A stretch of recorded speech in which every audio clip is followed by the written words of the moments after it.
Bonjour et bienvenue, voici notre tour d'horizon économique, géopolitique, énergétique et boursier. Nous sommes le jeudi 30 juillet pour comprendre comment tourne une planète finance qui n'a pas digéré les propos de la Fed.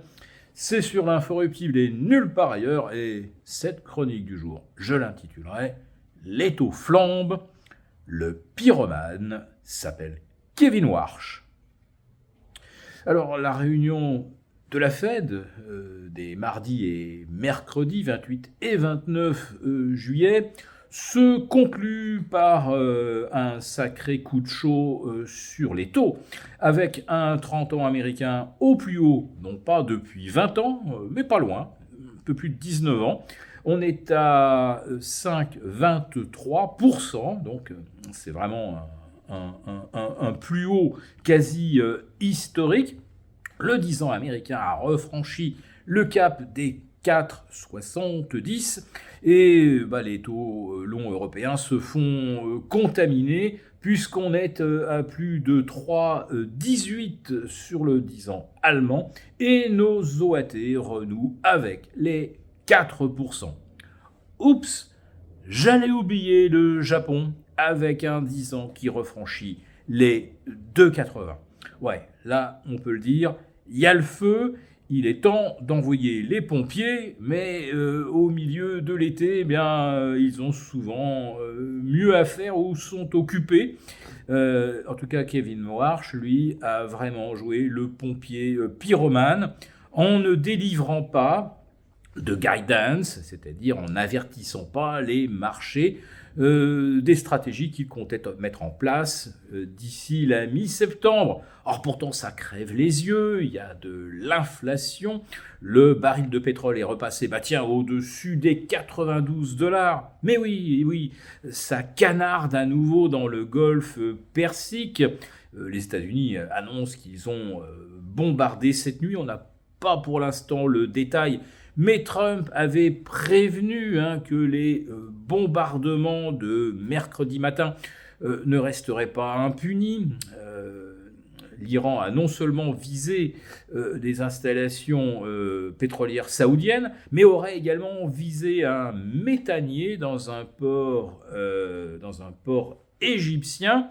Bon, et comme en plus de ça, de l'autre côté, vous avez Zelensky qui commence à viser les navires qui transitent par la Caspienne, on va dire que la guerre, elle est non pas repartie de plus belle, mais elle est peut-être en train de s'étendre. Et de tout cela, il ne peut résulter qu'une flambée de l'énergie et de beaucoup de matériaux de base. Oui, parce que il n'y a toujours pas une tonne d'engrais qui quitte le détroit d'Ormuz. Il n'y a pas de diesel, il n'y a pas de nafta. Je ne vais pas vous faire toute la liste. Mais soyez certains que les marchés obligataires, eux, sont en train de la faire et de cocher les cases. Bon, vous qui allez prendre la route ce week-end, vous allez prendre sur l'autoroute éventuellement du diesel à plus de 2,50 €. Je vous avais dit d'ailleurs que d'ici la fin de l'été, le litre vaudrait probablement plus près de 3 € que de 2,5 €. J'ai déjà pratiquement gagné mon pari. Voilà, donc les ferments inflationnistes sont là, tout le monde les voit. Mais Kevin Warsh, lui, ne dit pas ça rigole plus. En septembre, je monte les taux. Qu'est-ce que font les marchés obligataires ? Ils font le boulot à sa place. D'habitude, c'était les marchés qui exigeaient et c'était la Fed qui s'exécutait. Là, on va dire que les marchés vont prendre les devants et que même si Warsh ne monte pas les taux, les marchés, eux, auront déjà fait le boulot. Mais ça, des taux à 5,22, il y a un moment, ça ne va plus passer. La prime de risque sur les actions s'amenuise. Alors c'est vrai que là, on essaie de se sauver avec ces merveilleux trimestriels, les meilleurs qu'on n'a jamais vus. On est à 85% de surprises favorables. Alors évidemment, quand il y a une surprise défavorable, ça secoue un petit peu. Mais surtout, globalement, ces résultats sont gonflés par les plus-values virtuelles converties en profit par des Alphabet ou des Microsoft qui intègrent donc la plus-value latente sur OpenAI ou sur Anthropic dans leurs gains.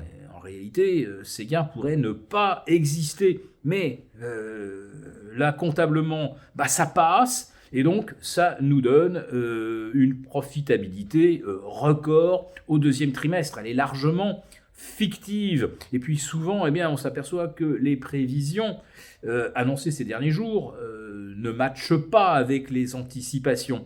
Oui, mais il y a toujours un résultat qui a surpassé les attentes. On s'accroche à ça.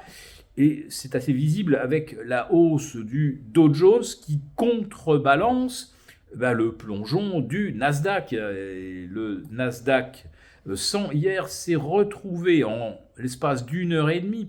Il a perdu 2% en ligne droite, s'est enfoncé jusque vers 27 200 et il pourrait bien poursuivre en direction des 26 000. Mais le Dow Jones, lui, hier, juste avant le communiqué de la Fed, il était encore à 1% de ses records. Voilà, donc il y a toujours cette espèce de rotation sectorielle qui sauve les meubles, mais acheter des valeurs cycliques parce que d'un seul coup on s'allège sur les semi-conducteurs, on achète une conjoncture économique qui est déjà en train de se dégrader et on la paye très très cher en feignant d'ignorer que les choses ne vont certainement pas bien aller à la rentrée.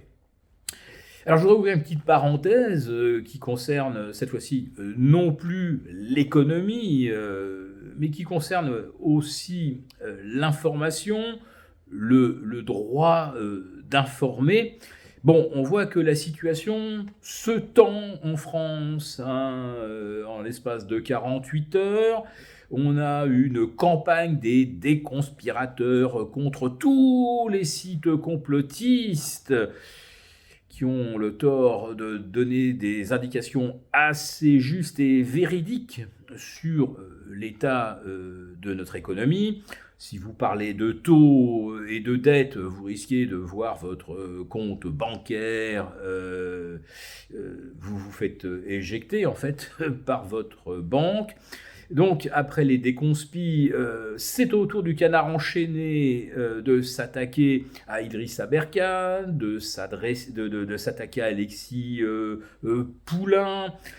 Et puis, 24 heures plus tard, c'est l'agente russe, la terrible Ksenia Fedorova, qui va être expulsée. Enfin, un OQTF en France qui va probablement être exécuté. Bon, c'est surtout la liberté d'informer qui est en train d'être exécutée. Et ça, c'est quand même un petit peu inquiétant. Parce que si l'on vous interdit de connaître le vrai sur le géopolitique, je vous assure que sur l'économique, c'est exactement la même musique. On vous vend le discours comme quoi tout va bien, alors que se prépare peut-être la tempête parfaite qui pourrait frapper notre marché obligataire.